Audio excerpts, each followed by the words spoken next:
Now, on the immigration piece of this that you guys mentioned, I've been talking to some Afghans who live here in Washington state, are part of this wave of, evacuees who settled in Washington state after 2021. A lot of them have pending proceedings in the U.S.'s immigration system. A lot of them have pending asylum claims, for example. We know that Trump has announced that he's going to pause all asylum proceedings across the board. The concern is that for Afghan nationals specifically, the administration could go further. They could actually preemptively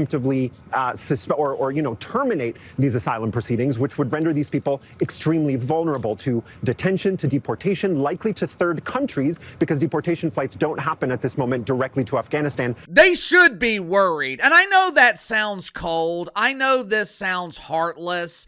I'm sure there are a lot of people that come to America from Afghanistan. They learn the culture. They assimilate to society. Perhaps the men start their own business and the ladies swap out their hijab for a nice bikini. I'm sure there are some from Afghanistan that come to America and we don't even realize they're here. But we can't do this anymore. The days of allowing an influx of immigrants from third world dumps, mainly third world dumps that are Islamic, those days are over. America is not a rehab. It is not our responsibility to detox people from Islamic countries and hope they don't relapse here in America. It's too risky. And it's not worth it. So I'm sure refugees from Afghanistan, I'm sure refugees from Somalia are worried. But Uncle Casey has some good news for Somalian refugees. I know they don't celebrate Christmas, but with this being the Christmas season, Uncle Casey brings you good tidings of great joy. If you're looking to escape Somalia, but you don't want to work, don't want to get a job, if you're looking to escape oppression in Somalia, but you want to bring that oppression here to America, if you're looking for a place that will disguise the sound of the cock crowing in the morning with a lovely, tranquil Islamic call to prayer, according to Governor Goober Tim Walz, you will always be welcome in the Islamic Republic of Minnesota.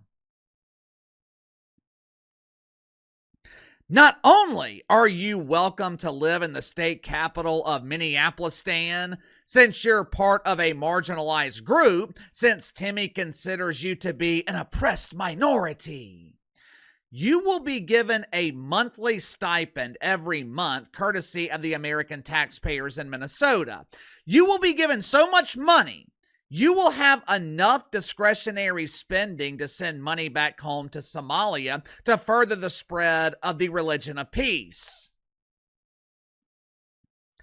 Last month, it was reported that taxpayers in Minnesota had been defrauded out of millions, maybe even billions of dollars. Several years ago, Governor Goober established another welfare program in the Islamic Republic of Minnesota, because that's exactly what we need in America.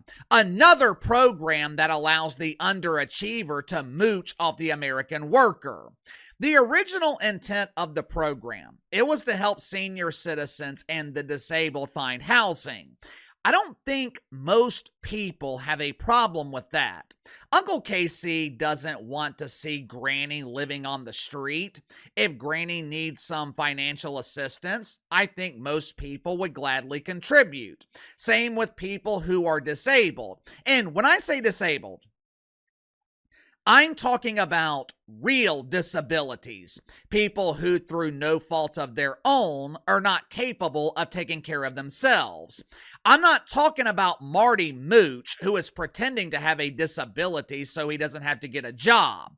Last I checked, laziness was not a disability.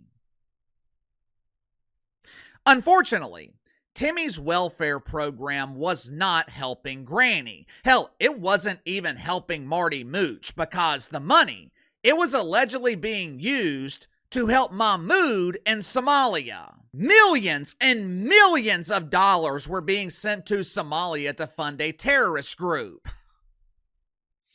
Yesterday morning, Timmy put some tampons and friendship bracelets in his fanny pack in preparation for an interview with Meet the Press on NBC. As soon as he arrived to the studio, he approached Kristen Welker with a friendship bracelet. "Good morning, Kristen. I made you a customized friendship bracelet. It's a special acronym between you and me. The F stands for friendship, the U stands for unity, the C is for caring, and the K is for kindness."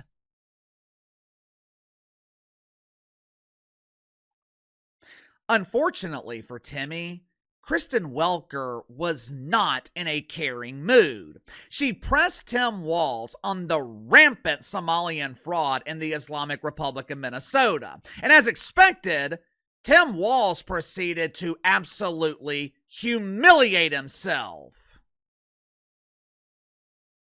Make sure to like and subscribe. You can follow me on Twitter at KC_BTL84. Link to the second channel in the description below. I had several of you guys reach out to me yesterday asking if we would be talking about Lane Kiffin. The ugly divorce between Lane Kiffin and Ole Miss, that will be discussed on the second channel today. So if you haven't already, click the link in the description below, subscribe to the second channel. Yesterday morning, Tim Walz appeared on Meet the Press. With this being NBC, I'm sure Timmy expected a friendly interview. I'm sure he expected Kristen Welker to ask about Tinkerbell, his non-binary pooch. For those that don't know, Tinkerbell has been diagnosed by doctors at Woke Veterinary Clinic with a devastating case of gender dysphoria. Under the care of pretend Dr. Jill Biden, Tinkerbell has been going through rigorous treatments of gender-affirming care. My inside sources are telling me that pretend Dr. Jill hopes to have a gender confirmed by the end of this week. Who knows? Maybe the Walz family will get a new set of balls for Christmas. Like the rest of America, Kristen Welker doesn't appear to give a shit about Tinkerbell. During her interview with Governor Goober, she didn't ask a single question about the gender-confused pooch. But she did ask Tim Walz about the rampant Somalian fraud in his state. According to Tim Walz, it's not just Somalians who are defrauding the government. Blaming all of this on Somalians is just lazy.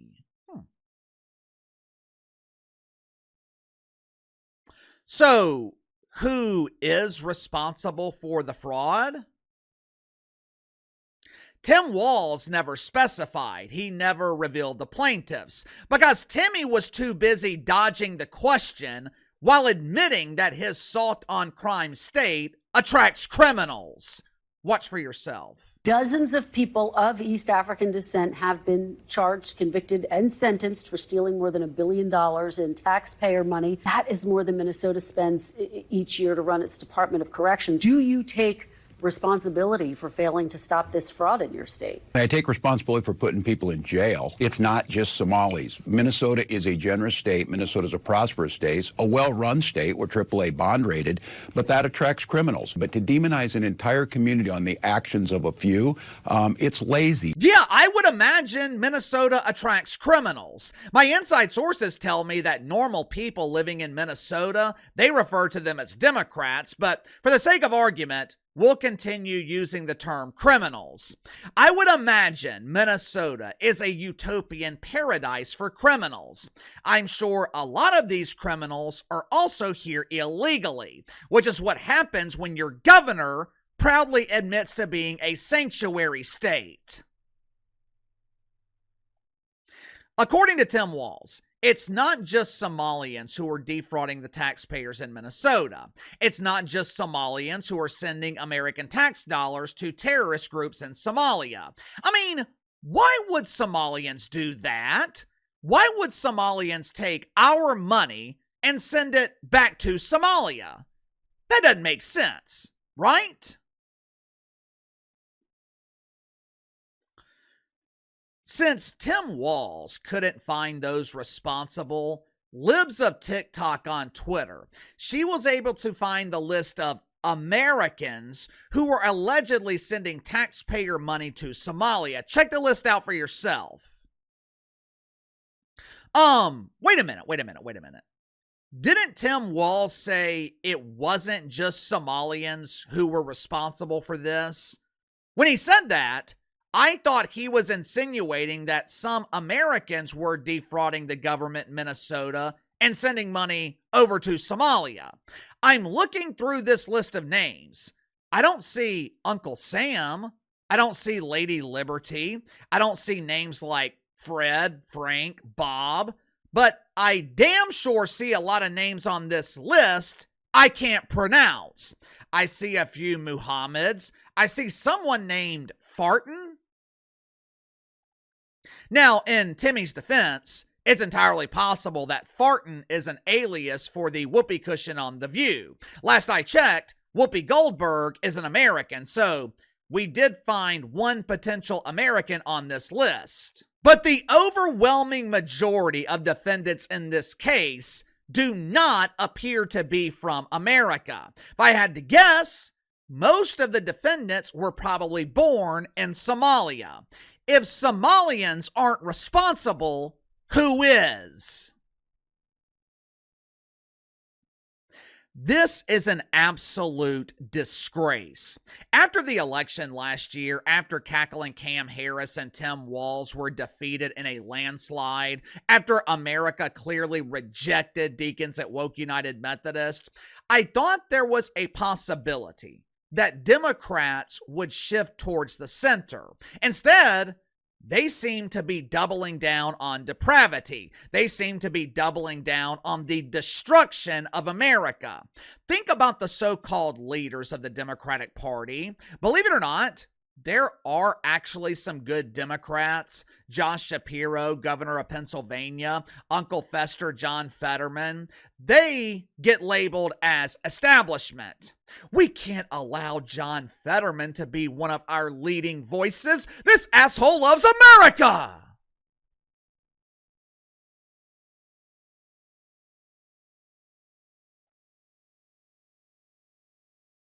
Instead of getting behind guys like that, the Democrats select Tim Walz as one of their voices. AOC LGBT Zorro Mamdani, Jazz Crockett, who we will be talking about next here on the main channel. Democrats support people who are willing to push the narrative. Democrats support people who are infected with an incurable case of stage 4 OMB. Orange Man bad! Jazz Crockett is featured on television several times every week. Tim Walz is touring the country. AOC LGBT is having town halls with Bernard Sanders. You know what they all have in common? None of them, and I mean none of them, have accomplished a damn thing. They've never created a job. They've never built a successful business. The only thing they know how to do is destroy. Tim Walz is a disaster. If he really cared about Minnesota, he would be working with the Trumper to get illegal Somalians out of his state. But instead, Tim Walz continues to allow them to turn Minnesota into a Somalian dump. Sound off in the comments below. I'll see you guys later.